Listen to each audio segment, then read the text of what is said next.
अस्सलाम वालेकुम। दुरूद शरीफ पढ़ लें।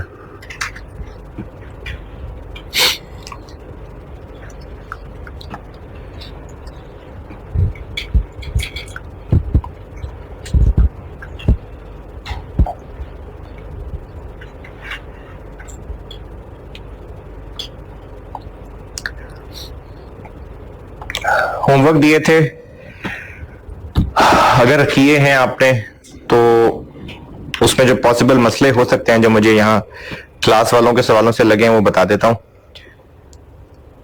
दिसंबर 19 पहले इसमें एक मसला हो सकता है, आपको जो इन्वेस्टमेंट में लोन लिया हुआ है, हुआ क्या है, एक्वायरर ने एक लायबिलिटी अपने जिम्मे ले ली है कि बैंक लोन आज से हमारी जिम्मेदारी है, यानी बैंक लोन क्रेडिट कर लिया। तो क्यों किया ये? क्योंकि कंपनी के शेयर खरीद रहे, तो फिर इसका डेबिट इन्वेस्टमेंट में जाएगा। इन्वेस्टमेंट डेबिट और bank loan credit. Investment debit यानी ये कॉस्ट ऑफ इन्वेस्टमेंट मतलब कंसिडरेशन ट्रांसफर्ड का हिस्सा बनेगा। किस अमाउंट पे बनेगा? फेयर वैल्यू पे बनेगा। ये फाइनेंशियल इंस्ट्रूमेंट्स में सीखा था कि लोन की फेयर वैल्यू निकालने का तरीका है कि फ्यूचर कैश फ्लोज को मार्केट इंटरेस्ट रेट पे डिस्काउंट कर लें। तो ये वर्किंग 1.1 में किया हुआ है सारा। ये हमने इन्वेस्टमेंट डेबिट और लोन क्रेडिट कर लिया और इसको फिर साल गुजरता जाएगा तो बिल्कुल फाइनेंशियल इंस्ट्रूमेंट्स की तरह जो इफेक्टिव इंटरेस्ट रेट है वही मार्केट रेट, उसका एक्सपेंस, और जो कॉन्ट्रेक्चुअल कैश फ्लो है 12% वो कॉन्ट्रेक्चुअल कैश फ्लो। तो ये आगे उसकी अकाउंटिंग की हुई है। अच्छा, दूसरा मसला इसमें हो सकता है डेफर्ड टैक्स का। डेफर्ड टैक्स दो बातें हैं इसमें। एक तो ये कि जिसके रिटेन अर्निंग्स में एडजस्टमेंट कर रहे हैं उससे रिलेटेड टैक्स उसी कंपनी की रिटेन अर्निंग में जाएगा। सिंपल लॉजिकल बात है, मैचिंग की बात है कि जिस कंपनी की रिटेन अर्निंग्स में हम बढ़ा रहे हैं, मतलब जिस कंपनी के प्रॉफिट्स को बढ़ा रहे हैं, तो टैक्स भी फिर उसी को चार्ज होगा। जिस कंपनी के प्रॉफिट्स को कम कर रहे हैं तो टैक्स भी फिर उसी का बचेगा। तो जिस जिस कंपनी के कॉलम की रिटेन अर्निंग में हमने एडजस्टमेंट्स की हैं उन एडजस्टमेंट्स का टैक्स भी उन्हीं कंपनीज के कॉलम में जाएगा। ये एक बात। दूसरी बात, टैक्स रेट कौन सा लगेगा? टैक्स रेट लगे के लिए अगर आपको बिल्कुल भूल गया तो मेरी बात इग्नोर कर देना, लेकिन अगर जरा सा याद है तो carrying amount, tax base, difference, उस डिफरेंस पे डेफर्ड टैक्स। तो हम यूआरपी की एडजस्टमेंट के अंदर कैरिंग अमाउंट यानी इन्वेंट्री की कैरिंग अमाउंट किसकी कम कर रहे हैं? बायर की। तो जब इन्वेंट्री की कैरिंग अमाउंट कम होगी तो टैक्स डिडक्शन तो उतनी ही है कल को, तो टैक्स बेस तो वही रहेगी, वो तो इंडिविजुअल कंपनी के हिसाब से। कैरिंग अमाउंट कम होगी तो टैक्सेबल डिफरेंस कम होगा, टैक्सेबल डिफरेंस कम होगा तो डेफर्ड टैक्स कम होगा। किसका डेफर्ड टैक्स? बायर का। इसलिए टैक्स रेट बायर वाला लगेगा। हां, थोड़ी अजीब बात यह है कि टैक्स रेट बायर वाला लगा रहे हैं लेकिन टैक्स को चार्ज सेलर को कर रहे हैं। तो ये इतनी भी अजीब नहीं है, क्योंकि अगर हमने प्रॉफिट्स सेलर के ठीक किए हैं तो उसका रिलेटेड टैक्स भी तो सेलर ही में जाएगा ना। और चूंकि कैरिंग अमाउंट कम करके डेफर्ड टैक्स बना रहे हैं हम, तो कैरिंग अमाउंट जब बायर के एसेट की है तो फिर टैक्स रेट भी बायर के एसेट का होगा। है ये डेफर्ड टैक्स, करंट टैक्स नहीं है, क्योंकि रिटर्न्स नहीं चेंज हो रही, ग्रुप की कोई रिटर्न नहीं बन रही है ये डेफर्ड टैक्स। और डेफर्ड टैक्स कैरिंग अमाउंट और टैक्स बेस के डिफरेंस पे बनता है। और कैरिंग अमाउंट टैक्स बेस किसकी? एक्सपेंसेस इनकम्स की, एसेट्स लायबिलिटीज की। तो यूआरपी इन्वेंट्री में से लेस हो रहा है, किसकी? बायर की इन्वेंट्री। तो इसलिए ये डेफर्ड टैक्स बायर से रिलेटेड है, तो ये बायर के टैक्स रेट पे बनेगा। लेकिन चूंकि इसका प्रॉफिट एडजस्ट सेलर में कर रहे थे तो इसलिए टैक्स भी सेलर में एडजस्ट होगा। इसमें आप ये बात याद रख लें, लिख लें चाहे, कि जिसकी रिटेन अर्निंग्स में एडजस्टमेंट हो रही है ना, उन एडजस्टमेंट्स का टैक्स उसी कंपनी के कॉलम में जाएगा। ये आप टैक्स की मैचिंग याद रख लें। हां, अगर टैक्स रेट डिफरेंट है तो फिर टैक्स रेट आपने एसेट के हिसाब से देखना है कि एसेट किस कंपनी का है। क्यों? क्योंकि ये जो टैक्स एडजस्ट हो रहा है ये डेफर्ड टैक्स है। और डेफर्ड टैक्स क्यों एडजस्ट हो रहा है? क्योंकि एसेट्स और लायबिलिटीज की कैरिंग अमाउंट्स चेंज हो रही हैं। तो टैक्स रेट एसेट के हिसाब से देखिए कि किस कंपनी का टैक्स रेट लगना है, और चार्ज कहां करना है ये देखिएगा। जिस कंपनी के रिटेन अर्निंग में एडजस्टमेंट्स कर रही हैं तो टैक्स भी फिर उसी कंपनी के कॉलम में जाना है। दिसंबर 19 में यही था और तो नहीं कुछ था दिसंबर 19 में। फिर इसके अलावा आपको एक गलती मैंने अपने सोल्यूशन में लिखी हुई है कि आईकैप के सोल्यूशन में वायल की गुडविल इग्नोर्ड है। ये बड़ा साफ एक तो है ना यूआरपी जिसमें डिस्कशन हो सकती है, जो अभी आपको एक नोट भी लिखवाना है, लेकिन ये नेगेटिव गुडविल तो स्ट्रेट फॉरवर्ड आईएएस के अंदर लिखा हुआ, यानी इसमें कोई शक वाली बात ही नहीं है। वो होता ही है कि एसोसिएट की चूंकि नॉर्मली गुडविल नहीं ना निकालता, सवाल बनाने वाला भी नहीं निकालता होगा, तो उससे स्किप हो गया होगा ये पॉइंट। सब्सिडरी में तो गुडविल की वर्किंग होती है, वो तो लाजमी होती है, आदतन होती है, लेकिन एसोसिएट में या जॉइंट वेंचर में सवाल बनाने वाला हो सकता है भूल गया हो, क्योंकि नॉर्मली गुडविल उसमें निकाली नहीं जाती, तो इसलिए हो सकता है वो भूल गया हो, इसलिए नेगेटिव गुडविल का पॉइंट स्किप हो गया हो। वरना इसमें नेगेटिव गुडविल है और आईएएस 28 में बड़ा साफ साफ लिखा हुआ है, बल्कि इतनी दफा बता दी मैं आपको पैराग्राफ ही बता देता हूं।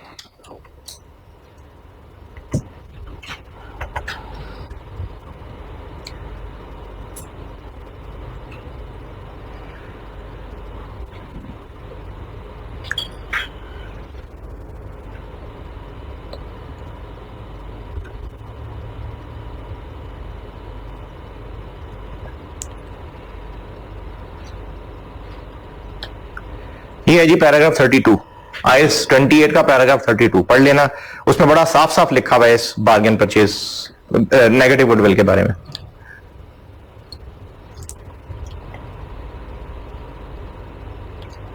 नेगेटिव गुडविल का वर्ड नहीं है, लेकिन एक्सेस ऑफ 32 पैराग्राफ पढ़ लेना अगर तसल्ली करनी हो तो ये इसमें गलती थी, और दिसंबर 19 में इसके अलावा कुछ हो तो आप पूछ लीजिएगा।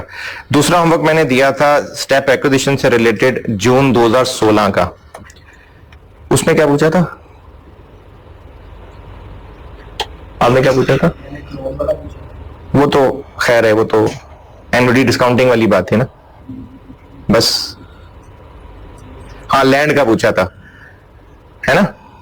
हाँ, जून 16 में एक लैंड का एक पॉइंट हो सकता है। हुआ यह है कि पेरेंट ने लैंड की इन्वेस्टमेंट डेबिट कर ली हुई है, बस उसने क्या किया है कि इन्वेस्टमेंट डेबिट 54, लैंड क्रेडिट 46 और P&L क्रेडिट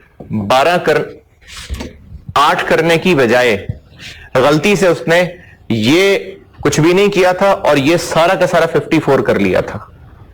तो इन्वेस्टमेंट में रिकॉर्डेड है, बस लैंड बुक्स में से नहीं निकाली हुई, तो वो पीपी में से 46 माइनस हो जाएगा, और रिटेन अर्निंग जब 1 हो गया, सिर्फ 8 होना चाहिए, तो 46 उसमें से फिर लेस हो जाएगा।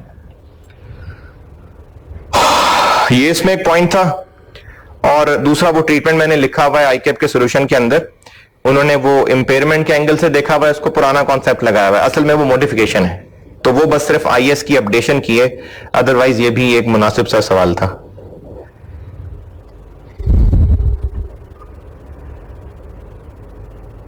अच्छा, ये जो लोग साथ साथ पढ़ रहे हैं, कंसोलिडेशन पे हाथ पड़ गया है कि नहीं?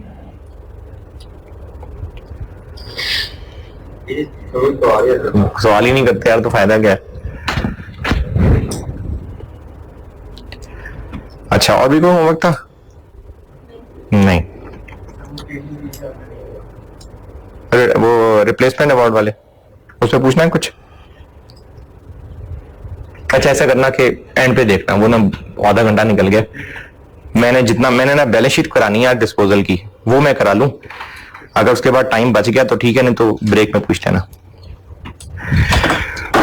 स्टेप एक्विजिशन बस खत्म। हाँ, एक चीज, वो ना यूआरपी के हवाले से उस दिन डिस्कशन होते होते जब मैंने मैसेज भी लिखा था ग्रुप के अंदर, तो एक कंक्लूजन पे पहुंचे, वो मैं आपको पॉइंट्स लिखा देता हूं, कुछ नोट्स लिख लें, उर्दू में बता देता हूं, खुद ही लिख लेना, बड़े हो गए क्या अंग्रेजी लिखाऊं।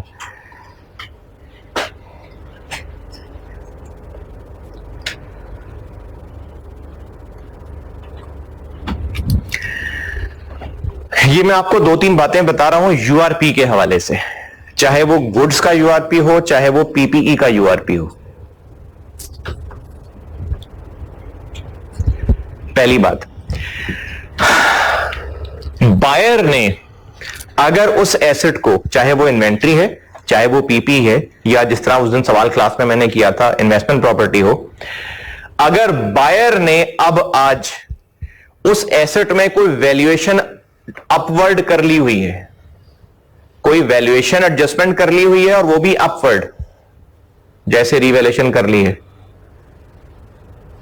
दोबारा सुनिए, मैं आपको 3 पॉइंट्स बता रहा हूं और ये 3 पॉइंट्स हैं यूआरपी के हवाले से। गुड्स, पीपी, कुछ भी हो सकता है। जो हमने यूआरपी पढ़ा उसकी बात कर रहा हूं। जिस एसेट पे यूआरपी एडजस्टमेंट बननी थी, वो एसेट अगर बायर ने आज मतलब ईयर एंड पे अपने किसी भी आईएस के तहत अपवर्ड वैल्यू कर लिया हुआ है, अपवर्ड वैल्यू कर लिया हुआ है, तो दफा करें यूआरपी।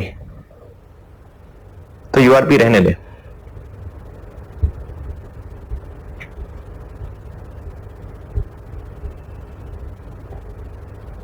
क्यों रहने दें?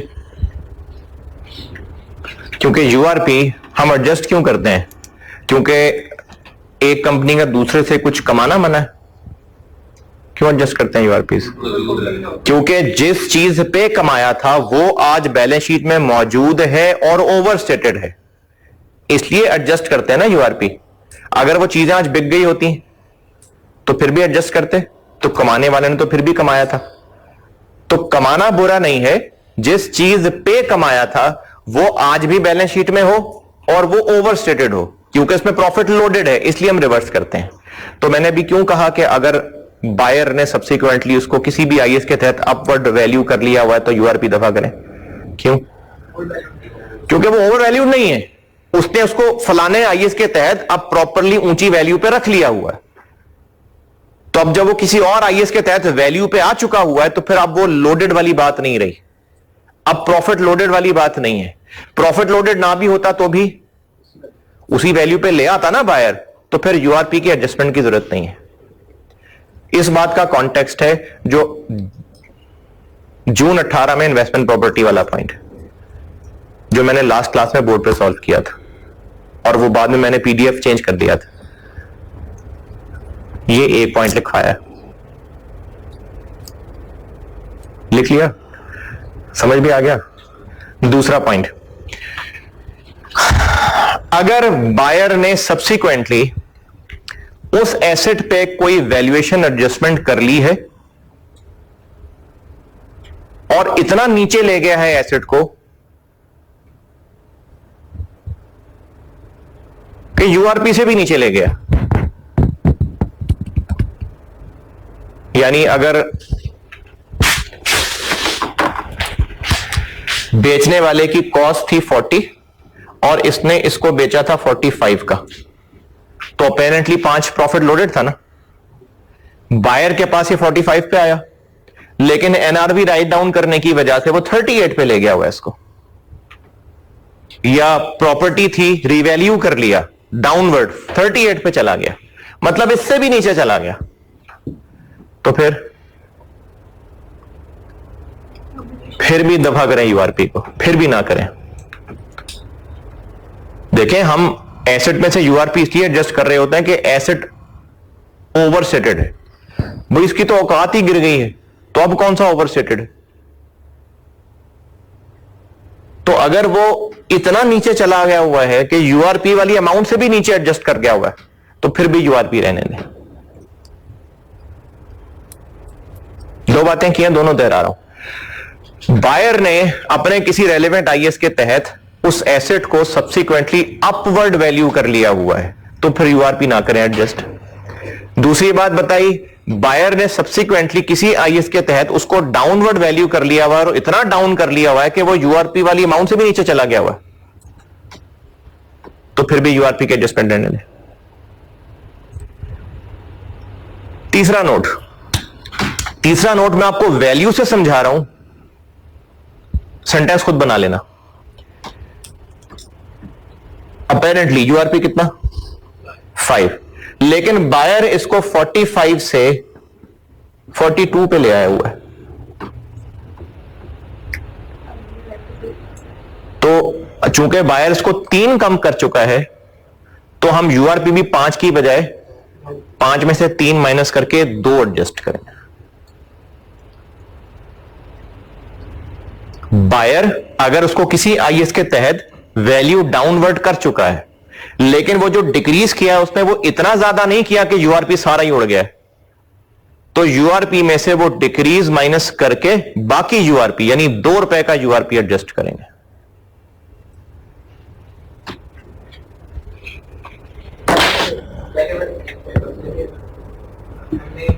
के हिसाब से ना पॉलिसी तो उसकी पॉइंट नंबर कॉस्ट मॉडल की फिर रिवैल्यूएशन मॉडल है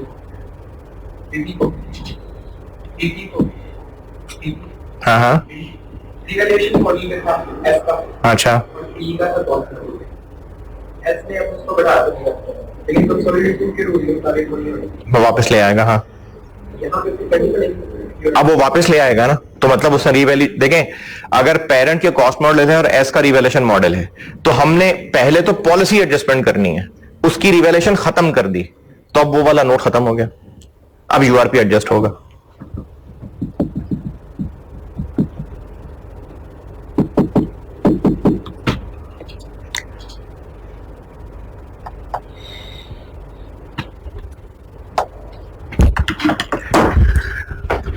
डिस्पोजल,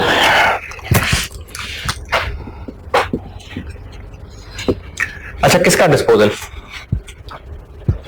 सब्सिडरी का। सब्सिडरी का हमने जो सब्सिडरी के शेयर्स खरीदे हुए हैं वो हम अब बेच रहे हैं। अगर बेच रहे हैं तो इसके दो मेन सिनेरियो हैं, या तो कंट्रोल गया या फिर कंट्रोल नहीं गया।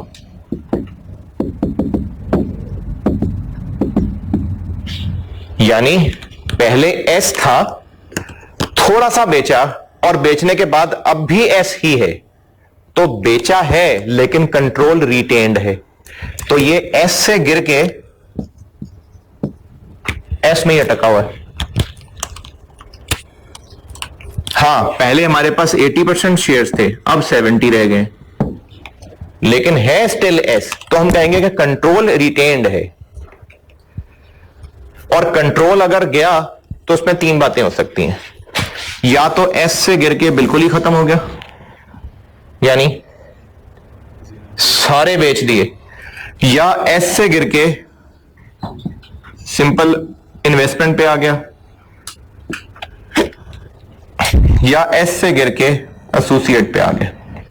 यानी पहले 80% था, सब बेच दिया, पहले 80% था 15 पे आ गए, पहले 80% था 30 पे आ गए।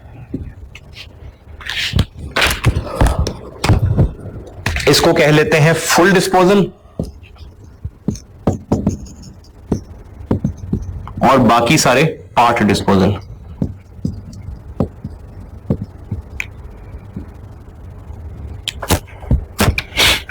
तो डिस्पोजल में ये चार सिनेरियो हैं।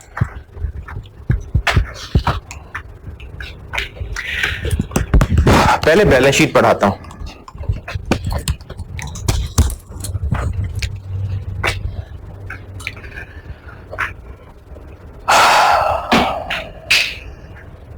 जुबानी आप ही बताएंगे, पहले ये करते हैं। ईयर एंड पे खड़े हैं। अच्छा, चूंकि सब्सिडरी बेचने के बावजूद जो कंसोलिडेशन का सवाल है, तो इसका मतलब और भी होंगी सब्सिडरीज। देखें, हमने एक सब्सिडरी ही बेच दी तो फिर तो कंसोलिडेशन ही खत्म हो गई ना, तो फिर सवाल किस चीज का हुआ? तो और भी सब्सिडरीज होंगी, हमने कोई एक बेची होगी, यानी स्टिल ये सवाल कंसोलिडेशन ही का है, और हैं सब्सिडरीज इसमें। और मैं आपको चूंकि डिस्पोजल पढ़ा रहा हूं तो मैं उस वाली सब्सिडरी की बातें कर रहा हूं जो बेची हैं। यानी अगर मैं कहूंगा ना कि कंसोलिडेशन नहीं होगी, तो उसका मतलब नहीं कि कंसोलिडेशन होगी नहीं, उस सब्सिडरी को कंसोलिडेट नहीं करेंगे जो बेची। जी, ईयर एंड पे खड़े हैं, कंसोलिडेशन होगी एसेट्स लायबिलिटीज की? नहीं। एनसीआई? नहीं।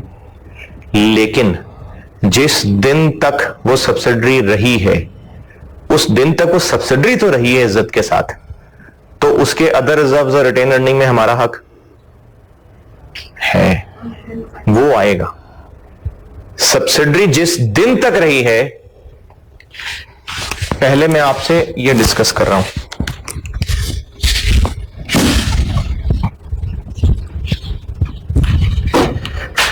मैं अभी इस वक्त पहले ये डिस्कस कर रहा हूं, एक्विजिशन से लेके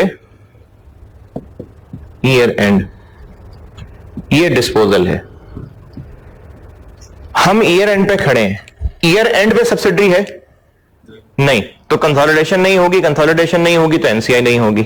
लेकिन इस दिन तक तो सब्सिडरी रही है ना, तो इस दिन तक सब्सिडरी के अदर रिजर्व्स में भी और रिटेन्ड अर्निंग में भी हमारा हिस्सा आएगा। है था, हमारा हिस्सा था, तो वो अदर रिजर्व्स और रिटेन अर्निंग में शामिल होगा। क्योंकि retain earning other reserves SOCI से आते हैं ना, और एसओसीआई फॉर द ईयर होती है, तो फॉर सम ईयर्स तो वो रही है ना हमारी सब्सिडरी, तो उसके प्रॉफिट्स में हमारा हिस्सा हुआ होगा। वो जो आया होगा प्रॉफिट एट्रीब्यूटेबल टू, तो वो हम लोगों को भी मिला होगा, तो वो यहां बिल्कुल इज्जत से आ रहा होगा। तो कंसोलिडेशन नहीं होगी, एनसीआई नहीं बनेगी, लेकिन अदर रिजर्व्स और रिटेन अर्निंग में हमारा हिस्सा होगा। चूंकि शेयर्स बेचे हैं तो पेरेंट ने इसकी एक खुद जाती तौर पे अकाउंटिंग भी कर ली होगी। क्या किया होगा उसने? इन्वेस्टमेंट क्रेडिट की होगी, कैश डेबिट किया होगा, उस पर कोई ना कोई प्रॉफिट लॉस रिकॉर्ड किया होगा। तो हम उस प्रॉफिट लॉस को नहीं मानते, हम अपनी कंसोलिडेशन की कोई कैलकुलेशंस करेंगे। ग्रुप पॉइंट ऑफ व्यू से देखते हैं। ग्रुप पॉइंट ऑफ व्यू से एक सब्सिडरी बिकी है, शेयर्स नहीं बिके, सब्सिडरी बिकी है। वो सब्सिडरी जिसके प्रॉफिट्स में भी हम लोग अपना हिस्सा बना चुके हुए थे, यानी वो फल फूल के सब्सिडरी जो बड़ी हो चुकी हुई थी वो बिकी है। तो उस सब्सिडरी को बेचने पे प्रॉफिट हुआ कि लॉस, ये कैसे निकालें? बस जितने के शेयर्स हमने खरीदे थे वो देखें, हमने सब्सिडरी बेच दी 2 लाख रुपए में।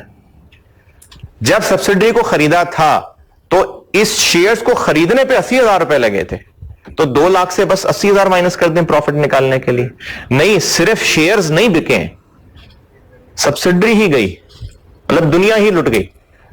तो सब्सिडरी पे क्या गेन लॉस है, कैसे निकालें? उस वक्त है फेयर वैल्यू नहीं, फेयर वैल्यू तो इसका मतलब है हम डिस्पोजल डेट पे दोबारा से फेयर वैल्यूज कर रहे होंगे। क्या सब्सिडरी को बार बार ईयर एंड पे फेयर वैल्यू पे अपडेट करते हैं? वो तो कंसिडरेशन रिसीव में आ गया। वो सब्सिडरी हमारे लिए क्या थी? क्या उसको हम हर ईयर एंड पे फेयर वैल्यू पे अपडेट कर रहे होते हैं? नहीं। तो क्या माइनस करें 2 लाख में से? सब्सिडरी की उस वक्त हमारी नजर में क्या वैल्यू थी, हमने उसके कितने कितने प्रॉफिट्स अब तक अपना हिस्सा बना लिए हुए थे। एग्जैक्टली ऐसा नहीं है, लेकिन समझाने में आसानी होगी। इन्वेस्टमेंट इन एसोसिएट किसी एक पॉइंट ऑफ टाइम पे क्या होती है? जो इन्वेस्टमेंट की थी प्लस पोस्ट एक्विजिशन में फल फूल गए होते हैं ना, ये चीज बन चुकी हुई थी हमारे लिए सब्सिडरी, ये गई। तो इसके लिए एक फार्मूला बता देता हूं। अब आए नोट्स पे आए, पहला पेज डिस्पोजल के नोट्स पे आइए, पहला पेज। इसमें देखें पहला ही scenario,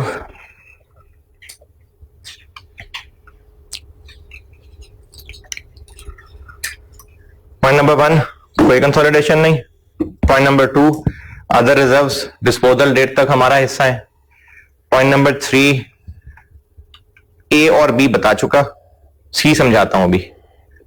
point 1 point 2 done, point 3 का ए और बी भी बता चुका, सी समझाता हूं अभी।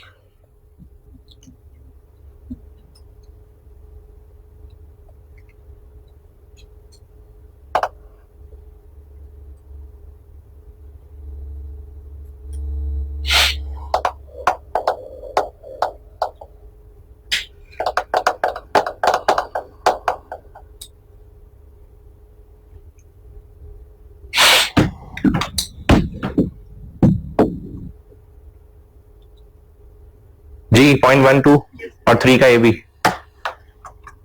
ओके। सी समझाता हूं, अगर अभी जबानी समझ ना आया तो कोई बात नहीं, सवाल कराऊंगा तो समझ आ जाएगा। कंसिडरेशन रिसीव्ड में से हम माइनस करने लगे, क्या इनर कॉलम पे आते हैं। सबसे पहले क्या लिखा हुआ है, उस वक्त एस की इक्विटी कितनी थी? नेट एसेट्स मतलब इक्विटी, किस वक्त? डिस्पोजल के वक्त। तो डिस्पोजल में जो फॉर्मेट लिखा ना उसके इनर कॉलम पे हूं। पहली लाइन क्या है, उस वक्त एस की इक्विटी कितनी थी? पूरी इक्विटी, हमारा ऐसा नहीं कह रहा, पूरी इक्विटी। हमारा हिस्सा कैसे निकलेगा, नीचे चल के देखें 3 लाइनों बाद क्या नजर आ रहा है, एनसीआई माइनस कर रहे हैं ना, तो एस के टोटल इक्विटी में से एनसीआई माइनस कर लेंगे तो बाकी हमारा आ जाएगा ना, वो आउटर कॉलम से माइनस हो गया, ठीक है। तो इनर कॉलम में, इनर कॉलम की पहली लाइन, उस वक्त एस की इक्विटी कितनी थी, capital, other reserves, premium, revaluation, retain earning, उस वक्त तक की। ये फिगर्स हम एस की बैलेंस शीट से उठा लेते हैं, लेकिन वो तो एस की बैलेंस शीट्स होंगी, हमारी भी तो कोई कंसोलिडेशन एडजस्टमेंट्स हैं, तो वो जो हमने कंसोलिडेशन एडजस्टमेंट्स की होती हैं साथ वो भी देखें दूसरी और तीसरी लाइन, कोई फेयर वैल्यू एडजस्टमेंट की होगी, उससे हमने एसेट्स बढ़ाए होंगे, कोई कंटिंजेंट लायबिलिटी रखी होगी, उससे लायबिलिटीज बढ़ाई होंगी, अगर फेयर वैल्यू एडजस्टमेंट डाली होगी तो उसके अंदर हमने कोई एक्स्ट्रा डेप्रिसिएशन भी डाली होगी, तो दूसरी लाइन वो एडजस्टमेंट्स आ गई। और तीसरी लाइन गुडविल, ये भी हमने बनाई होगी, ये एस की बैलेंस शीट में थोड़ी आ रही होंगी चीजें, तो पहली लाइन एस की बैलेंस शीट से उठा लें, और दूसरी तीसरी लाइन वो है जो हमने कंसोलिडेशन एडजस्टमेंट्स डाली। ये हो गई उस दिन एस की इक्विटी टोटल, इसमें से एनसीआई का हिस्सा माइनस कर देते हैं, किस दिन का हिस्सा, उसी दिन का हिस्सा। कैसे, जिस तरह एनसीआई निकालते होते हैं, कैसे निकालते होते हैं, सबसे पहली एनसीआई की लाइन कौन सी होती है, एक्विजिशन डेट वाली, ये वही फिगर होगी, ये वही फिगर होगी जो हमने गुडविल की वर्किंग में लिखी होगी। उसके बाद अदर रिजर्व्स और रिटेन अर्निंग में एनसीआई का हिस्सा कब तक का, डिस्पोजल तक का। तो जब ये एनसीआई का पूरा पोर्शन उसमें से माइनस हो जाएगा तो वो हमारे से रिलेटेड एस की इक्विटी आ जाएगी, और जब वो कंसिडरेशन रिसीव में से माइनस करेंगे तो गेन या loss on disposal of subsidiary निकल आएगा।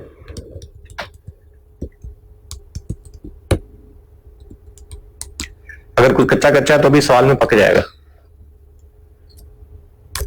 समझ आया कुछ। और पॉइंट 4 बता चुका आपको। चले मास्टर क्वेश्चन पे आए, एसओएफपी वाले।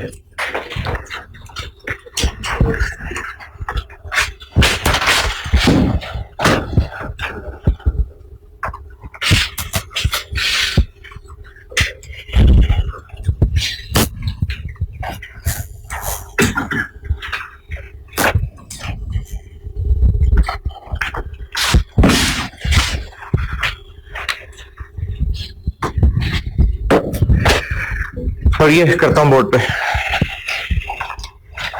एसओएफपी वाला मास्टर क्वेश्चन।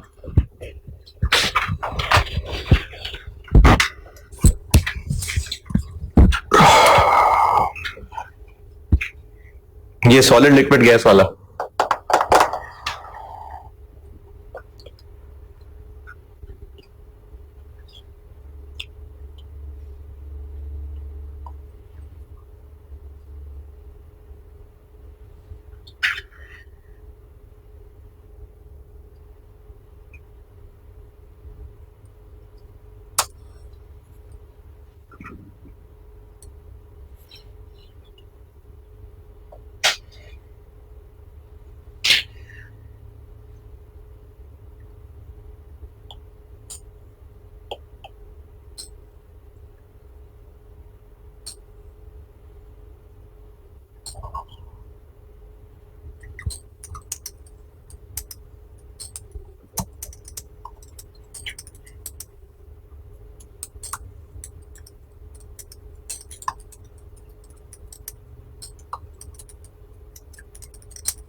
गुडविल,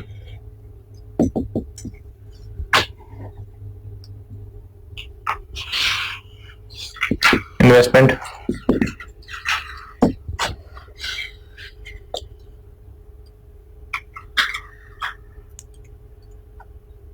लिक्विड में कितनी, गैस में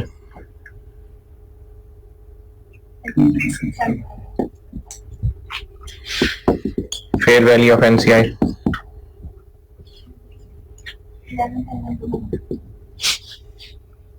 18,500.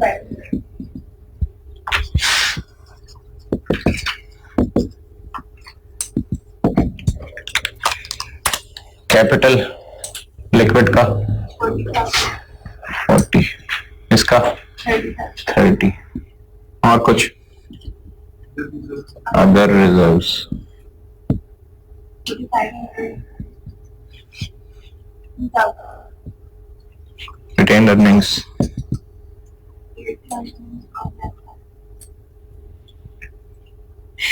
कोई फेयर वैल्यू एडजस्टमेंट क्या है,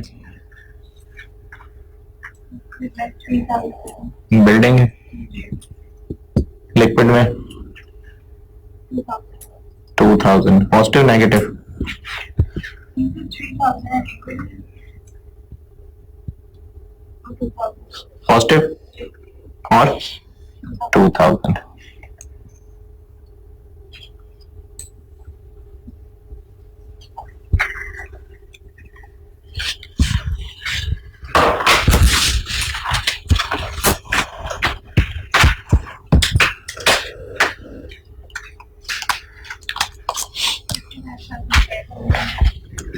$50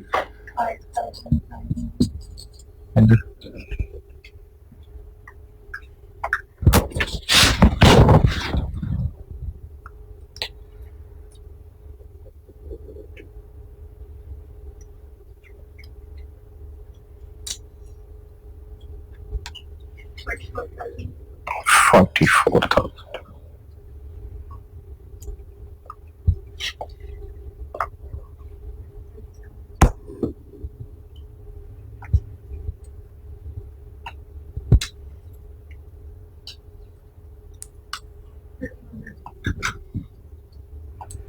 इम्पेयरमेंट है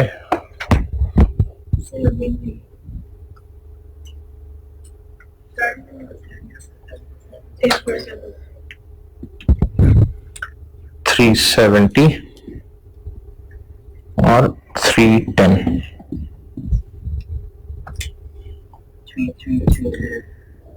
333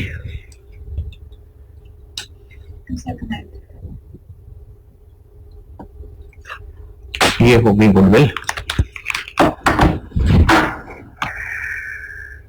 अच्छा, इसमें एक गलती करते हैं कि जो सब्सिडरी इस साल बेच दी, कौन सी बेची है, गैस. अब जब बेच दी ना तो जहन में आएगा कि इसको कंसोलिडेट तो करना ही नहीं है. जब कंसोलिडेट ही नहीं करना तो गुडविल क्या करनी है, निकाल के नहीं निकालनी है गुडविल. गुडविल निकालेंगे तो गेन और लॉस ऑन सब्सिडरी निकलेगा, तो गुडविल करनी है कैलकुलेट.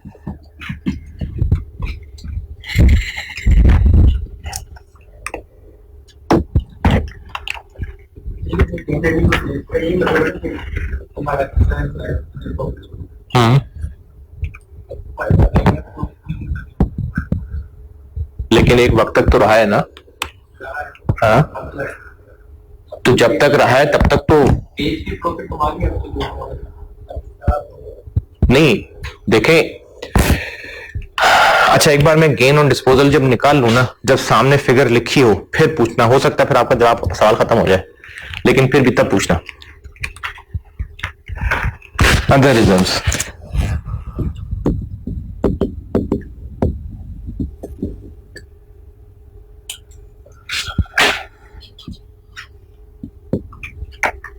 अदर रिजर्व्स हैं कितने, सॉलिड के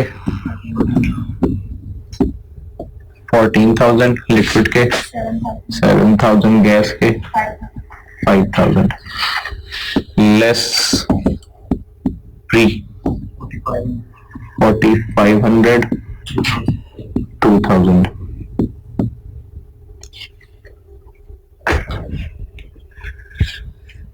अच्छा, इसमें अदर रिजर्व्स में मसला नहीं था, इसलिए मैंने ये कहे बगैर ही आपको बस वर्किंग कर दी है। रिटेन अर्निंग में आके बताता हूं कि इसमें क्या चीज का ध्यान रखना है।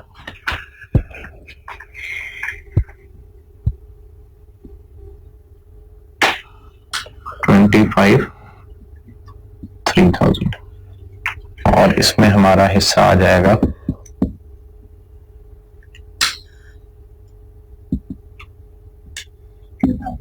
$2,500 का 80% और 3,000 का 70%। 2,100 2,000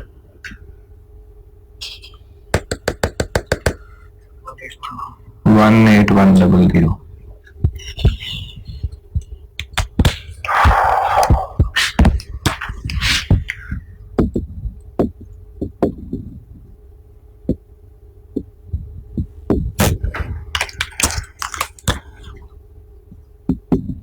जी 82 58। हाँ, ये जज्बाती हरकत है।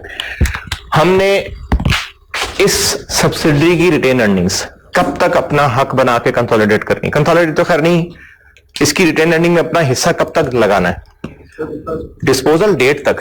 44,000 डिस्पोजल डेट तक की नहीं है, तो बैलेंस शीट डेट की है। तो डिस्पोजल डेट तक कैसे पहुंचे हैं?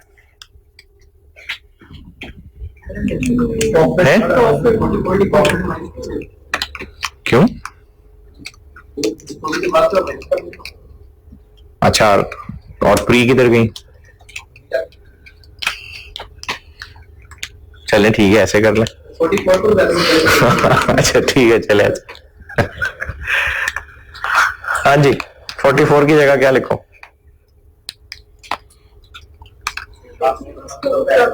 पिछले 6 महीने का पैड माइनस कर दें, तो गैस में पिछले पूरे साल का पैड कितना है? तो 6,000 माइनस कर देते हैं।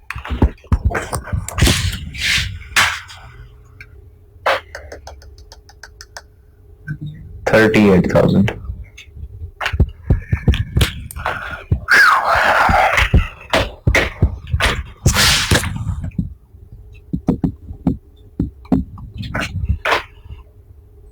$8,000 और $10,000।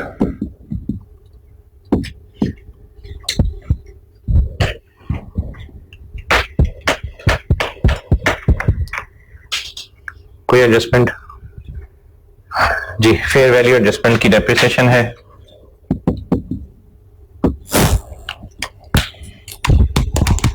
$3,000 पे क्या करूं? Divided by 8। कितना अर्सा गुजर गया? 3 साल। अच्छा, 2,000 कितना अर्सा गुजर गया?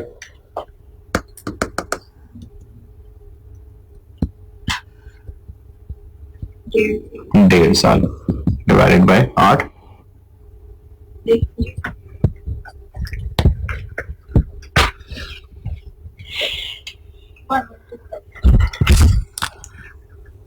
Oh, 1125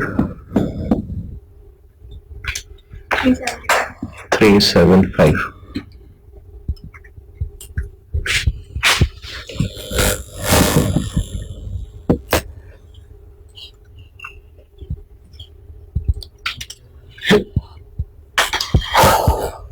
इस कॉलम में से कि एस वाले कॉलम में से? फेयर वैल्यू ऑफ एनसीआई है, इसलिए एस वाले कॉलम में से।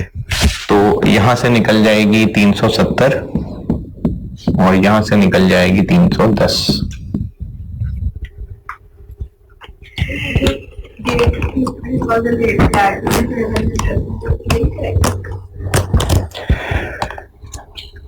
करनी चाहिए।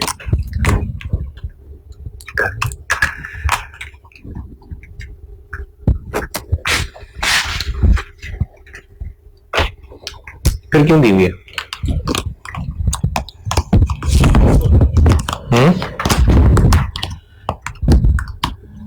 ये फेयर वैल्यू एडजस्टमेंट फिर से दे दी मैंने 1 जनवरी 20 पे।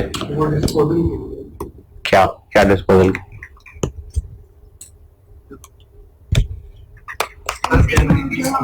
हाँ?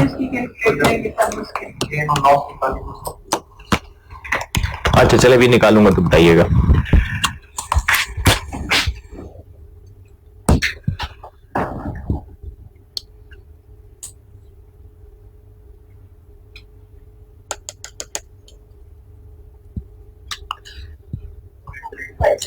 फोर 48505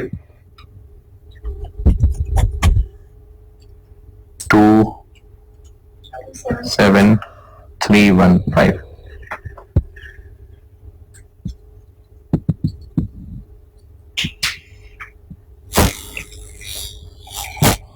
48505 का 80% और 27315 का 70%।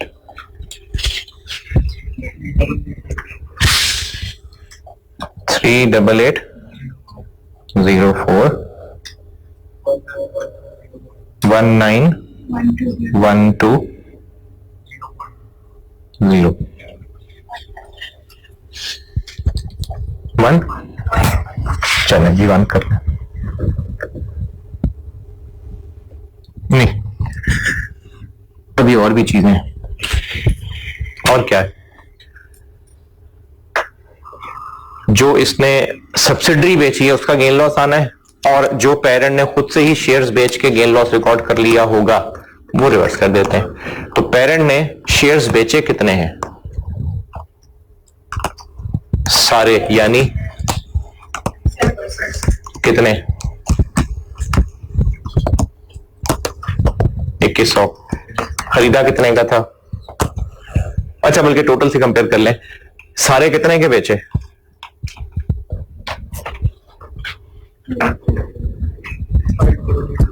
और खरीदे कितने के थे? ये तो पेरेंट ने अपने पास बनाया हुआ था वो रिवर्स कर दें। Less profit on sale of shares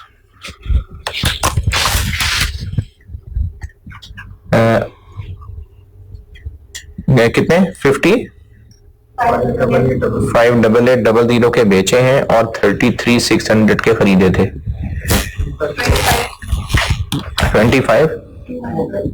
25200 ये हमने रिवर्स कर दिया। और जो सब्सिडरी पे गेन लॉस है वो वर्किंग करके निकाल लेते हैं।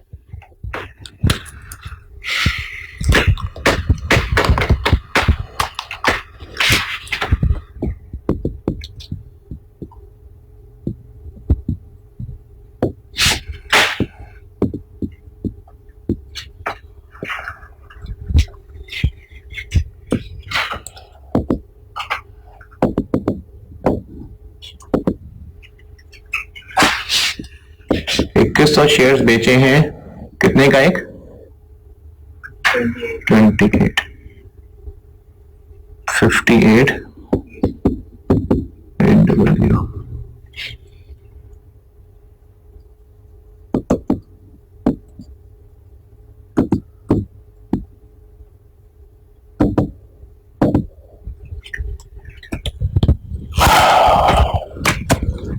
उस वक्त एस की इक्विटी कितनी है? कैपिटल कितना है? 30। अदर रिजर्व्स उस वक्त कितने हैं? 5000। रिटेन अर्निंग्स उस वक्त कितनी है? 38,000। और हमने मजीद कंसोलिडेशन एडजस्टमेंट्स क्या की हैं? फेयर वैल्यू एडजस्टमेंट की थी।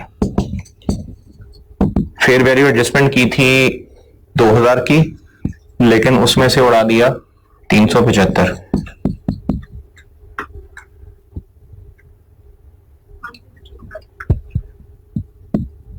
और क्या किया था? गुडविल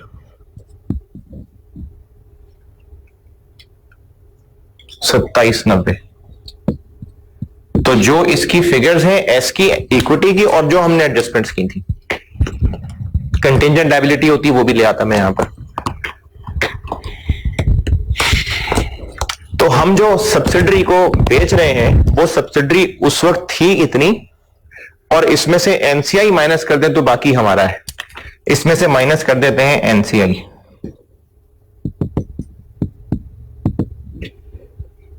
एनसीआई एक्विजिशन पे कितनी थी?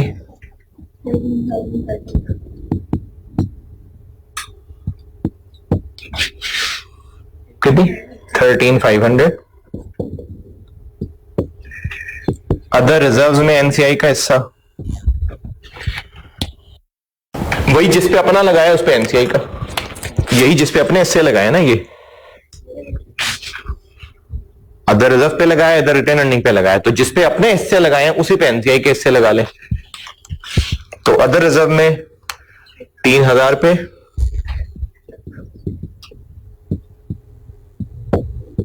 और रिटेन अर्निंग्स में 27,315 पे।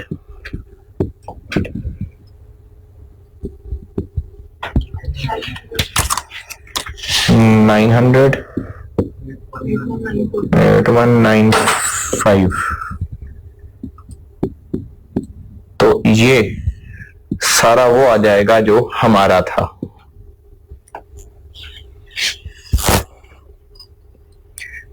एस की उस वक्त इक्विटी इतनी थी और इतना एनसीआई का था, तो बाकी हमारा था।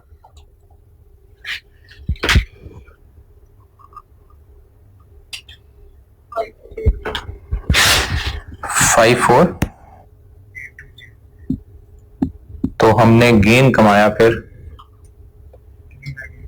3980।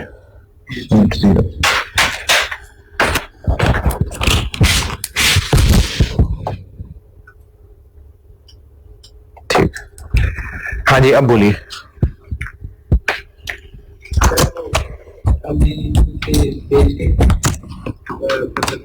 जो फाइनल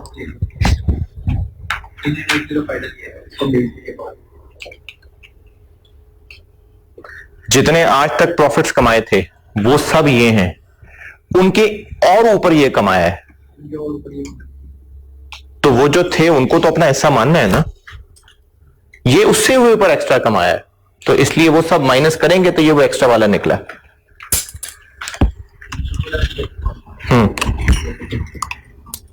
तो यहां पर आ जाएगा गेन ऑन डिस्पोजल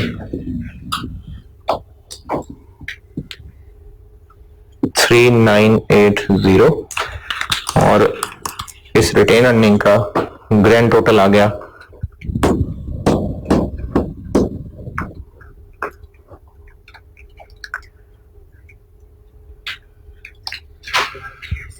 118705। जल्दी से बैलेंस शीट बना दें।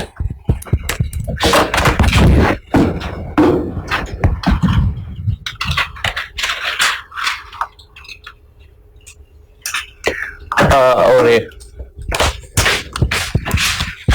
वर्किंग 5, वैल्यू एट एक्विजिशन कितनी?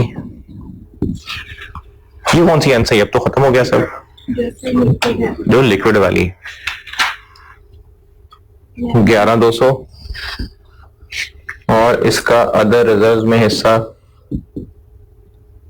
2,500 का 20%, और रिटेन अर्निंग्स में हिस्सा 48,505 का 20%, 9701।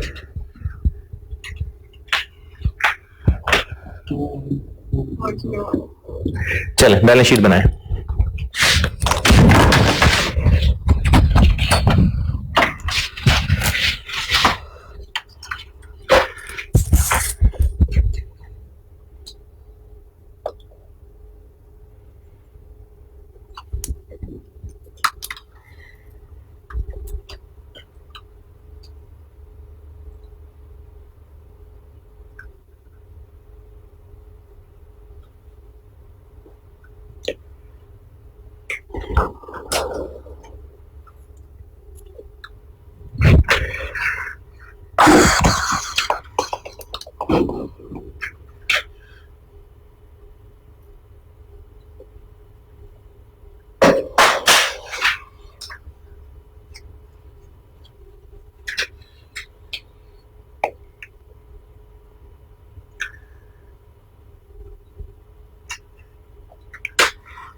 यार वो पॉज कर दें, वो उनका डाटा गाया हो रहा। सवाल करें, ये वाली नहीं, ये तो खत्म हो गई अब, यानी 3000 प्लस और ये 1125 माइनस,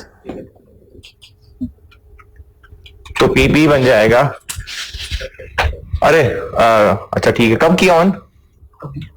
अरे बोलने शुरू पे कर दिया ना। हाँ 165875 ये पीपी है। अच्छा, इन्वेस्टमेंट्स में से हमने कौन सी निकालनी है?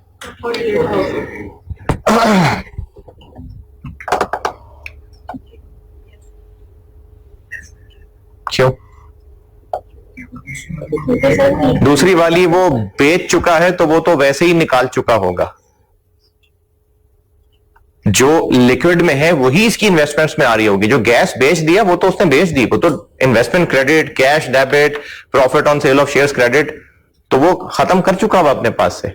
तो 70 plus 10 minus 48,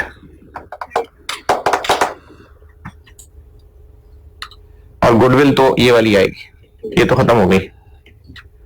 current asset simply दोनों ऐड हो जाएंगे। कैपिटल पेरेंट का, other reserve, retain earning, MCI की वर्किंग कर चुके हैं, और करंट लायबिलिटीज भी दोनों की है। नहीं 246205 टोटल में गलती की होगी।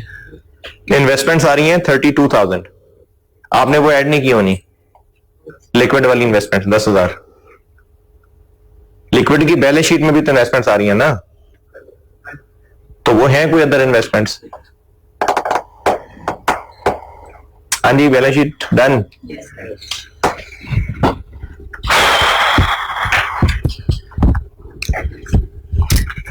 ये थी इन्वेस्टमेंट से जीरो, एस से जीरो, सारी फारिग।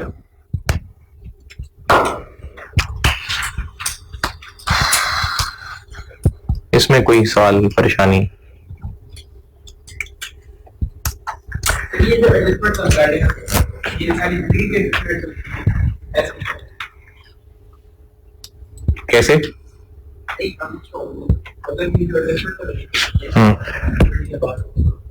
मतलब हर साल ऐसे ही होता रहेगा, ये कह रहे हैं आप? नहीं, लेकिन बैलेंस शीट तो क्यूमुलेटिव है। हाँ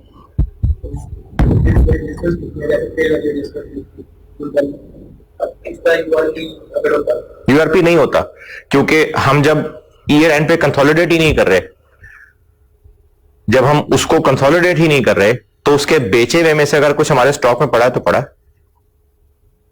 हाँ ये भी सुन लें सारे। नहीं, यूआरपी तो ईयर एंड की पोजीशन होती है ना। एक मिनट, यूआरपी वाली बात कर लूं।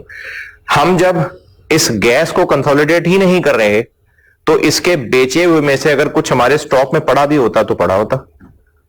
जब हमने वो साथ कंसोलिडेट ही नहीं किया, तो फिर हमारे स्टॉक के अंदर कोई मसला भी नहीं है कि उसमें यूआरपी छुपा हुआ है। तो यूआरपी की एडजस्टमेंट नहीं, वो जो इसके एसेट्स लायबिलिटीज की एडजस्टमेंट होती है ना, फेयर वैल्यू एडजस्टमेंट, कोई इंटेंजिबल एसेट रिकॉर्ड किया होता, कोई कंटिंजेंट लायबिलिटी रिकॉर्ड की होती, वो वाली एडजस्टमेंट्स करनी है, यूआरपी नहीं। डेटर क्रेडिटर भी एलिमिनेट नहीं करना है। आप पूछे, हम जो पूछ रहे थे। जब आप बता रहे हैं, मैं ये पूछ रहा हूँ, ये जो कैपिटल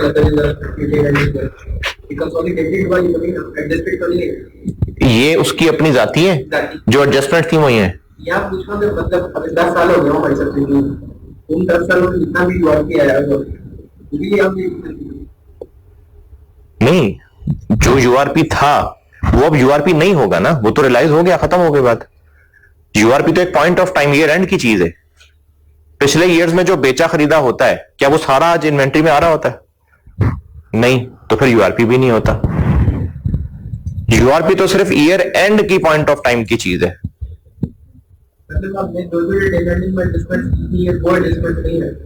यूआरपी के अलावा वही है।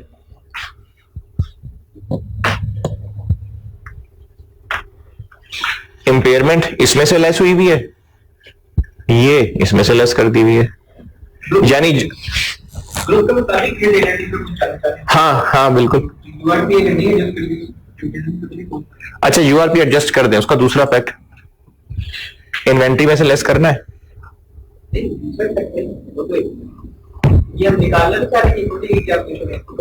हाँ ऐसे ही है, लेकिन ईयर हम ये बीच में किसी डेट के ऊपर कर रहे हैं, और जब हमने इसको सब्सिडरी ही को निकाल दिया कि ये है ही नहीं अब, तो जब ये है ही नहीं तो इसकी बेची हुई चीजों में से हमारे पास कुछ पड़ा हुआ, तो वो तो ऐसे ही जैसे किसी सप्लायर से खरीदा हुआ। यूआरपी तो तब होता है कि जिस से खरीदा है वो भी रिटेन अर्निंग समेत ग्रुप में शामिल है और उसी की बेची हुई हमारे पास स्टॉक में शामिल है। तो जब हमने सब्सिडी को बुक से निकाल ही दिया है, डी रिकॉग्नाइज कर दिया है, और इसकी बेची हुई चीजें हमारे पास अगर कुछ अभी हैं, देखो यूआरपी ईयर एंड की एडजस्टमेंट है ना, ये तो ईयर एंड पे नहीं है, ये तो कहीं दरमियान में कुछ 24-25 तारीख को काम हो रहा था, तो इस वक्त कौन सा यूआरपी है? वो तो सब रियलाइज हो गया, खत्म हो गया बात। क्या जितना कमाया था वो सब रिवर्स हो रहा होता है यूआरपी? यूआरपी क्या होता है? जो बची हुई चीजें हैं ना, तो जो पुरानी थी वो तो बिक गई, खत्म हो गई। इसमें बताइए। और चले, इन्वेस्टमेंट सारी नहीं बेची, थोड़ी सी रख ली, यानी एक सादी सी इक्विटी इन्वेस्टमेंट रख ली, तो क्या होगा? अब ये मैं आ गया हूं दूसरे सिनेरियो पे, जिसपे हमने सब्सिडरी बेची है और सब्सिडरी बेच के हम सादी इन्वेस्टमेंट पे आ गए हैं। कंसोलिडेशन नहीं होगी क्योंकि सब्सिडरी गई। एनसीआई, जब कंसोलिडेशन नहीं हो रही तो एनसीआई नहीं होगी। इस सवाल में जो जो किया, क्या फर्क पड़ेगा? चले ऐसे कह देते हैं।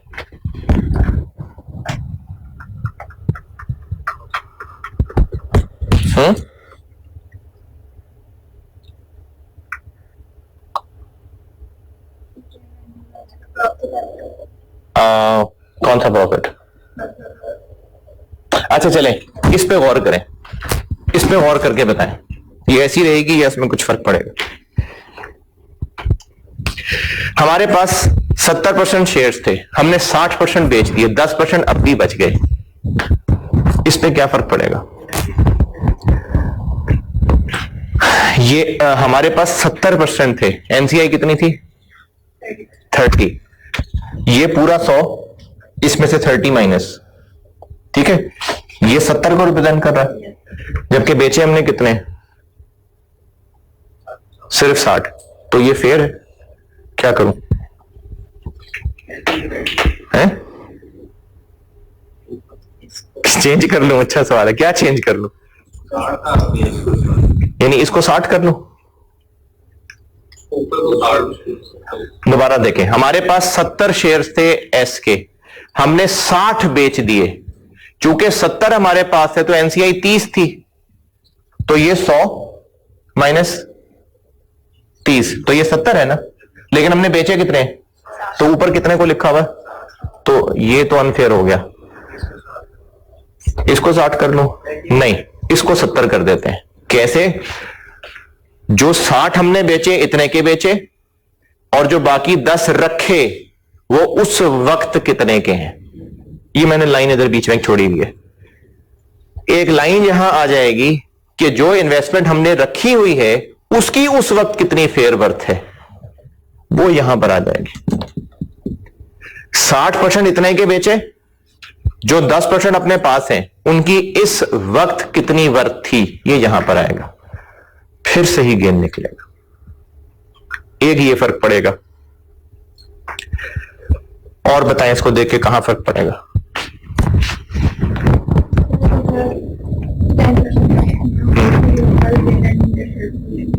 वो किस खुशी में? मतलब हमने किसी कंपनी में 2% शेयर खरीदा, 2% शेयर ले लें। अगर किसी कंपनी में सिर्फ 2% इन्वेस्टमेंट है तो उसकी रिटेन अर्निंग का 2% अपने रिटेनमेंट में ऐड कर देता है।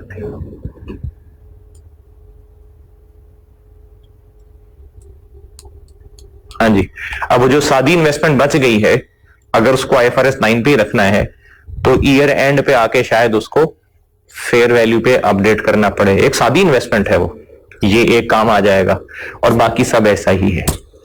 तो सिनेरियो 2 पढ़ लें, पेज 1 पे ही है शायद, ये पता नहीं पेज 2 पे चला गया। नोट्स में सिनेरियो 2 पढ़ लें।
चले सवाल का पार्ट बी करते हैं। आप तो सब दोबारा ही करेंगे।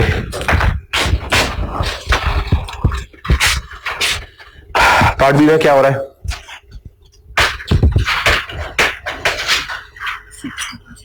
70 से 60 बेच दिए। गुडविल की वर्किंग ऐसी ही रहेगी या फर्क पड़ेगा? क्योंकि कंट्रोल तो गया, तो गुडविल तो यही है, गुडविल की वर्किंग हो गई, मैंने कर दी। इधर क्या करूं? अदर रिजल्ट्स, ये भी ऐसे ही रहेंगे। 60 रिटेन अर्निंग में एक तो ये फिगर चेंज होगी क्योंकि सारे तो अब नहीं बेचे ना। कितने बेचे? 60%, यानी हमने बेचे हैं 1800 शेयर्स। 1800 कितने का बेचा है? 28 रुपए का। खरीदे कितने के थे?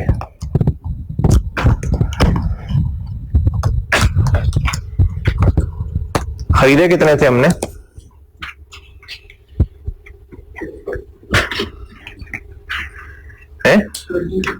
कैसे?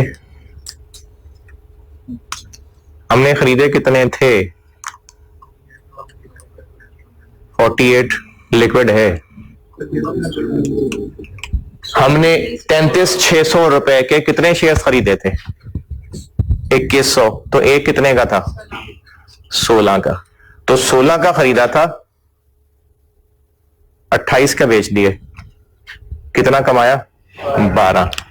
तो 1800 शेयर्स पे 12 रुपए का प्रॉफिट पेरेंट ने रिकॉर्ड किया होगा। वो रिवर्स कर देते हैं, कितना?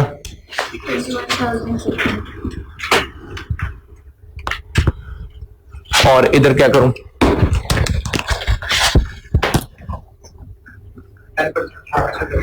Fair value of investment retained, जो 300 शेयर रह गए, एक कितने का? नहीं 27। 29 तो ईयर एंड पे। हम जिस दिन है ऊपर 1800। हम जिस दिन ये वर्किंग कर रहे हैं उस दिन वो 27 का था, तो हम जिस दिन ये कैलकुलेशन कर रहे हैं उस दिन बाकी बचे हुए की फेयर वैल्यू यहां लिखनी है। 29 तो ईयर एंड पे आके हुआ है।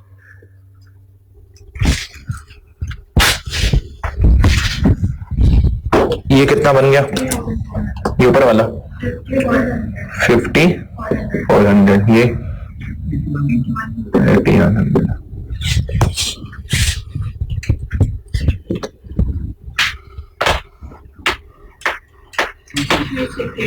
कितना 368.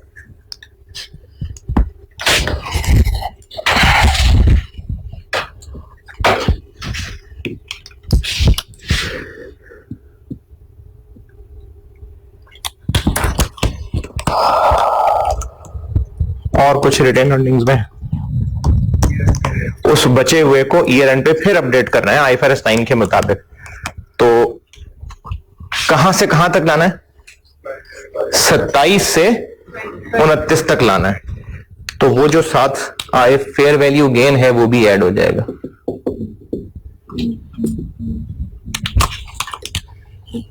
₹300 पे ₹2, 600, और ग्रैंड टोटल बन गया 122,605। एनसीआई पे फर्क पड़ेगा क्यों? ये तो लिक्विड की एनसीआई, ये तो वही रहेगी। ये नहीं, ये मैंने कर दिया सवाल, आप लोग करें। इसको नोट कर लें और बैलेंस शीट बनाएं। बैलेंस शीट में फर्क पड़ेगा?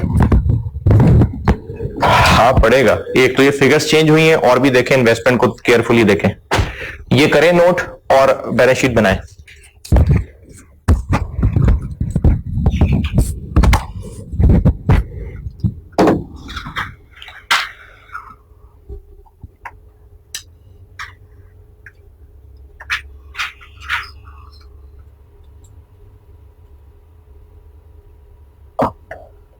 मैं पूरी रिपोर्टिंग में ना, मुझे सबसे मजे की चीज कंसोलिडेशन लगती है वैसे। नहीं, मजे की नहीं है।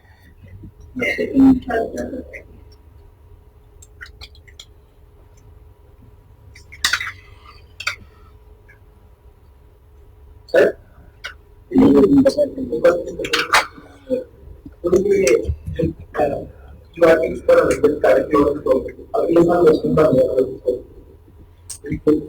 कोई मसला नहीं। ईयर एंड के ऊपर आके देखते हैं यूआरपी का क्या करना। पिछले साल भी कोई यूआरपी था, इस साल के एंड पे भी अगर वो स्टिल हुआ तो यूआरपी आ जाएगा, अगर नहीं हुआ तो बस ठीक है, रियलाइज हो गया। Balance sheet for the year तो नहीं होती ना। हाँ? बैलेंस शीट पे वो नहीं आएगा, ऐसा चाहिए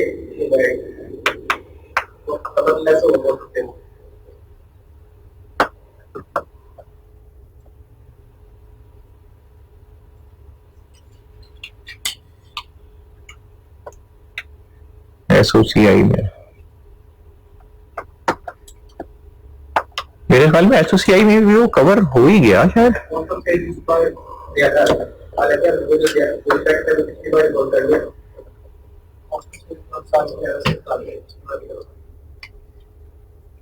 इस बार तो हाँ ज्यादा लगेगा। हाँ, कंसोलिडेशन में कब तो क्यों वैल्यू उसके पास तो क्यों है हाइट इसको नहीं तो पा रहा हूं।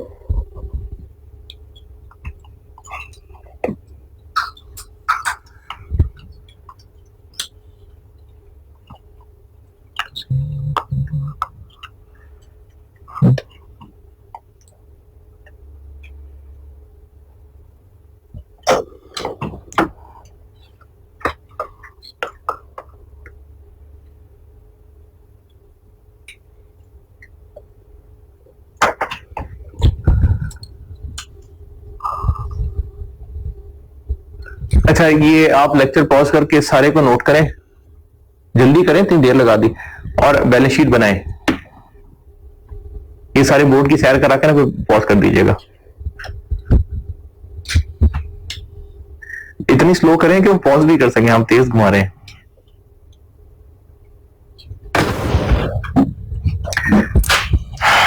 हाँ जी, बैलेंस शीट डन।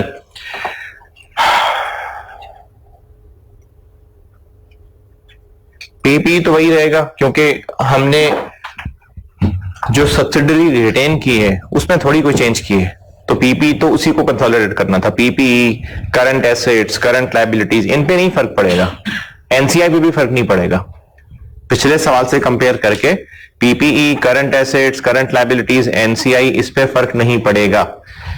इन्वेस्टमेंट्स पे देखें, इन्वेस्टमेंट जो पहले थी उसमें से गैस वाली इन्वेस्टमेंट तो बेच दी हुई है, लेकिन सारी नहीं बेची हुई। उसमें से 10% अब भी बुक्स में आ रही थी, 60% बेची 70 में से, बाकी 10% यानी 300 शेयर्स अब भी बुक्स में आ रहे थे। इन्वेस्टमेंट की फिगर बताता हूं, अगर आपसे इन्वेस्टमेंट की फिगर टैली नहीं हुई, इन्वेस्टमेंट बना के देता हूं जी। इन्वेस्टमेंट की फिगर देखें, पी की बैलेंस शीट में कितनी आ रही है?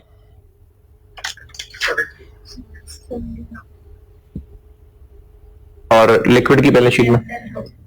अच्छा, मैंने चूंकि सवाल सेम रखा है ना, तो इसलिए पेरेंट की बैलेंस शीट में तो वही 70,000 ही आ रहा है सवाल के अंदर। मैंने तो एक ही सवाल के बस पार्ट्स बना दिए, वरना वैसे लॉजिकली देखें तो पेरेंट की इन्वेस्टमेंट में 70 थोड़ी आ रहा होता। अब 70 नहीं आ रहा होता ना, अब तो ज्यादा आ रहा होता, लेकिन मैंने चूंकि सवाल सेम रखा है इसलिए उसी बैलेंस शीट से 4 सवाल बनाए हुए। पेरेंट की बुक्स में जो आ रहा है इसमें लिक्विड वाली इन्वेस्टमेंट एलिमिनेट कर देते हैं, कितनी थी? 48, वो निकाल देते हैं। इसके अलावा इसमें अभी एक इन्वेस्टमेंट शामिल है, कौन सी? जो हमने अभी गैस के शेयर्स नहीं बेचे हुए। कितने शेयर्स नहीं बेचे हुए? 300। खरीदे कितने के थे? 16 के। ईयर एंड पे हम उनको कितने का बना रहे हैं? उन 300 शेयर्स की बात कर रहा हूं, 29 पे ला रहे हैं, यानी वो 16 पे ऑलरेडी परचेज्ड हैं और सवाल में लिखा हुआ इन्वेस्टमेंट एंड कॉस्ट, लिखा हुआ है एट कॉस्ट। तो ये बुक्स में 300 शेयर्स वही 16 रुपए पे ही आ रहे हैं, जबकि ईयर एंड पे हम इनको 29 पे अपडेट करने लगे हैं, तो 13 रुपए हम बढ़ा रहे हैं। तो वो 300 इंटू 13, 3900, ये बनेगी टोटल इन्वेस्टमेंट्स, जो कि बनेगी 35900, और बाकी फिगर्स वही हैं।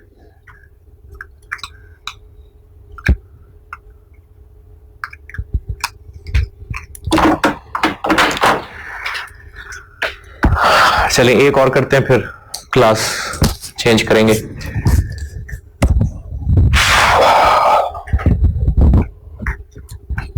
सब्सिडरी से गिर के एसोसिएट में अटक गया। कंट्रोल तो गया या कंट्रोल है? कंट्रोल तो गया, यानी गेन ऑन डिस्पोजल तो निकलेगा। फॉर्मेट यही रहेगा, बस ये वैल्यूज बदल जाएंगी। अगर हमारे पास पहले 70% शेयर्स थे और हम उसमें से 40% बेच रहे हैं, 30% अब भी हमारे पास हैं, तो 40% जो बेच रहे हैं वो यहां, और जो 30% अब भी हमारे पास है वो यहां। तो फॉर्मेट यही रहेगा, बस ये वैल्यूज चेंज हो जाएंगे। और हम ये गेन ऑन डिस्पोजल निकाल ही क्यों रहे हैं? क्योंकि सब्सिडरी गई। अब वो सब्सिडरी से गिर के, तीसरा सिनेरियो बता रहा हूं, अब वो सब्सिडरी से गिर के एसोसिएट बन गई हुई है। सब्सिडरी तो गई, कंट्रोल गया, इसलिए गेन ऑन डिस्पोजल निकलेगा। अच्छा, और क्या फर्क पड़ेगा सवाल पे? अब इस दिन से ऑनवर्ड एसोसिएट बन गई और वो इक्विटी मेथड पे आ जाएगी, यानी अब हमें गैस के 2 कॉलम बनाने पड़ेंगे। ये जो सब्सिडरी हुआ करती थी और एक और अब जो एसोसिएट हुआ करता है। ये इसका जो एंडिंग पॉइंट है, ये उसका स्टार्टिंग पॉइंट बन जाएगा, और इसकी इन्वेस्टमेंट इक्विटी मेथड पे बैलेंस शीट पे रिपोर्ट हो जाएगी। ये 1-2 फर्क पड़ेगा। बाकी सब ऐसे ही रहेगा। करते हैं पार्ट सी।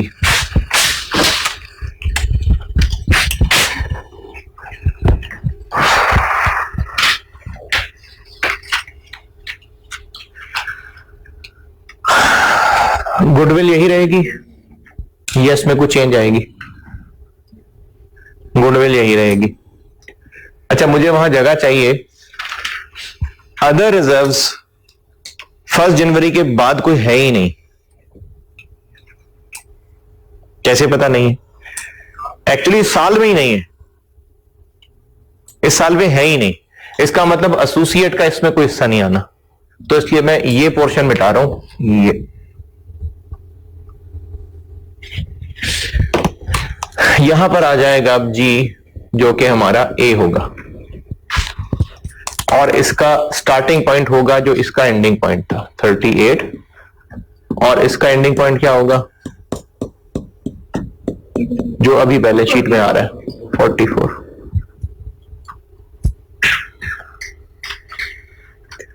और इस कॉलम में कुछ होगा?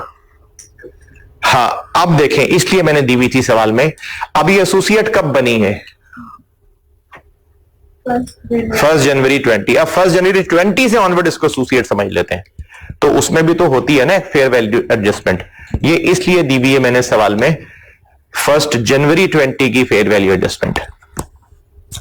और मुझे पता है मैंने इसमें एसोसिएट महंगा रखा है, लेकिन हम जरूर ट्राई करके देखेंगे कि कहीं इस पे नेगेटिव गुडविल तो नहीं है। अब प्रॉपर एसोसिएट की अकाउंटिंग होने लगी है ना, तो हम देखेंगे कि नेगेटिव गुडविल तो नहीं है कहीं। अब मैंने ऊंची रखी हुई है, मतलब नहीं लगाते टाइम, लेकिन हम इस पे जरूर करते, इसमें हम इसकी जरूर कैलकुलेशन करके देखते, क्योंकि अब से ऑनवर्ड जो एसोसिएट बन गया है तो वो नेगेटिव गुडविल हम जरूर कैलकुलेट करके देखते। लेकिन मैंने इसमें ऊंची ही वैल्यू रखी है तो नहीं है नेगेटिव गुडविल, वरना हम जरूर कैलकुलेट करते।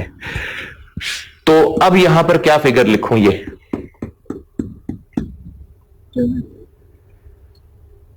एसोसिएट के लिए फेयर वैल्यू एडजस्टमेंट कितनी? 1 जनवरी 20 वाली 1300, और अब उसके बाद जिंदगी कितनी बची है? 6.5, और है ये कितने अरसे की हम जो चार्ज करने लगे हैं? 6 महीने। 1300 फेयर वैल्यू एडजस्टमेंट है, रिमेनिंग लाइफ 6.5 साल है, और हम उसमें से 6 महीने हैं जो यहां चार्ज करने लगे। 100 ये बना है ऐसे 1300 आधा साल डिवाइडेड बाय 6.5,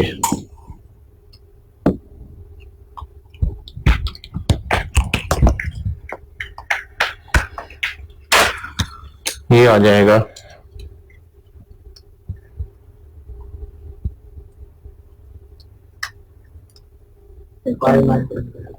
5900।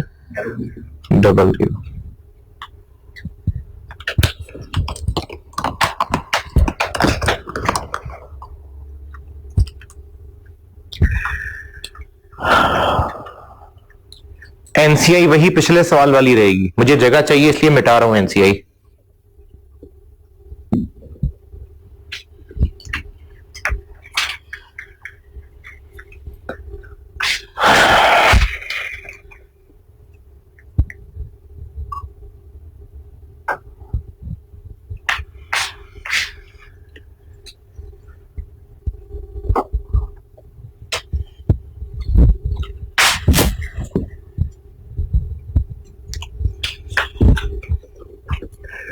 कितने शेयर्स बेचे हमने?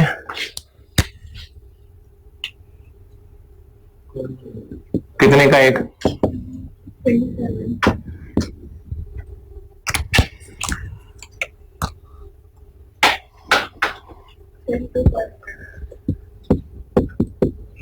रखे कितने हुए हैं?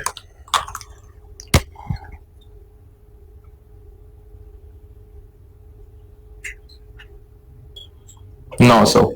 27 का एक 24,300, तो गेन बन गया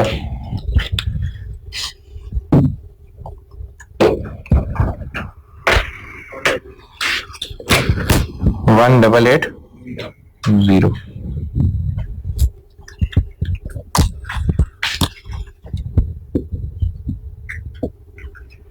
हमने बेचे हैं 1200 शेयर्स, खरीदे कितने थे? 16 रुपए का एक, बेचा कितने का? 27. तो कितना प्रॉफिट कमाया? 11। ये उसने अपने पास रिकॉर्ड किया होगा, ये रिवर्स कर देते हैं।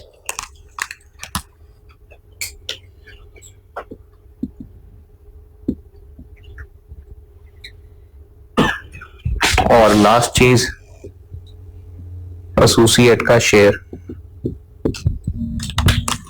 5900 का 30%।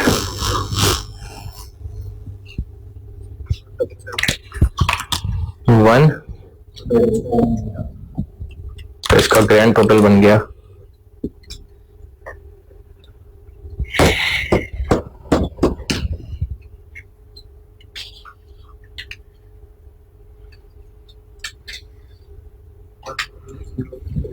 130,375, वर्किंग 6, इन्वेस्टमेंट इन एसोसिएट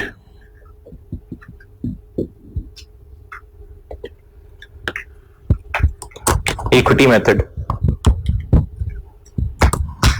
पहली लाइन क्या होती है? इन्वेस्टमेंट।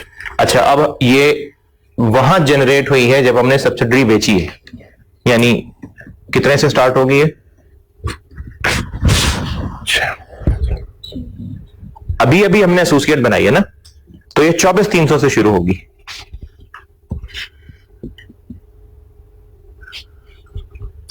हमने इसी वर्किंग में ही तो इसको क्रिएट किया है, तो जब यही क्रिएट किया है तो यही इसका स्टार्टिंग पॉइंट है।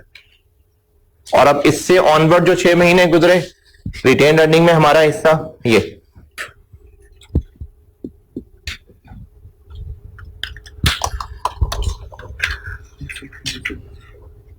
26।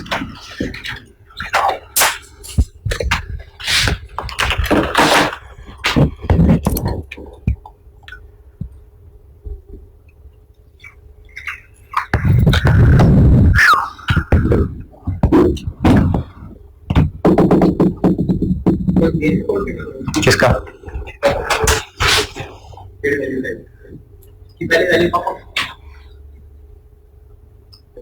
ईयर एंड पे आके? नहीं, इक्विटी मेथड है, रिकॉर्ड करते ये वो आ गया ना यहाँ पर, इसमें कवर हो गया। ये हमने अभी अभी तो इसको क्रिएट किया है यहाँ पर, तो इसको यहां क्रिएट करना, जो भी गेन लॉस था वो उसमें कवर हो गया। कहां पर?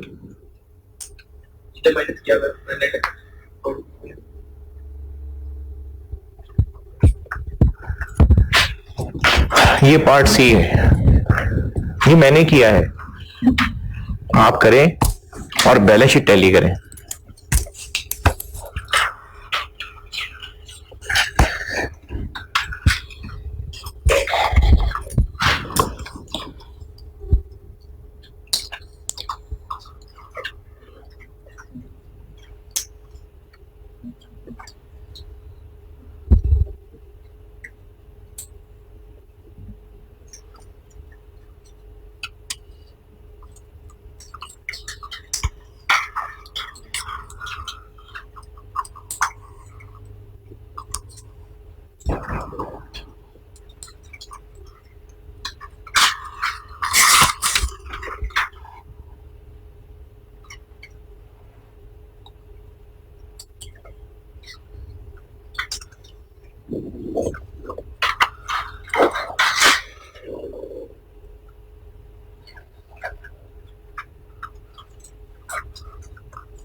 हम ना अपने 24 घंटे की जो जबान है उसका इस हदीस से एनालिसिस करें। सैयदना अब्दुल्लाह रज़ियल्लाहु ताला अन्हु से रिवायत है कि रसूलुल्लाह सल्लल्लाहु अलैहि वसल्लम ने फरमाया कि मोमिन, अल्फाज पे गौर करिएगा, जो ढूंढें तो हमारे मुंह से ये निकलता ही यही है। मोमिन ताना देने वाला, मतलब टॉन्ट करने वाला, नाजेबा गुफ्तगू करने वाला, जो इनडिसेंट डिस्कशन है, और उससे भी अगला लेवल, और फहश गोई करने वाला नहीं होता। और अब ये जो यहां बैठे हैं जवान लोग और जो कैमरे के उस पार जवान लोग, अपनी 24 घंटे की जबान से देख लें कि निकल क्या रहा है। मोमिन ताना देने वाला, एक वर्ड में मिस कर गया था, लानत करने वाला, नाजेबा गुफ्तगू करने वाला और फहश गोई करने वाला नहीं होता। चलो जी, क्लास 58 में मिलते हैं।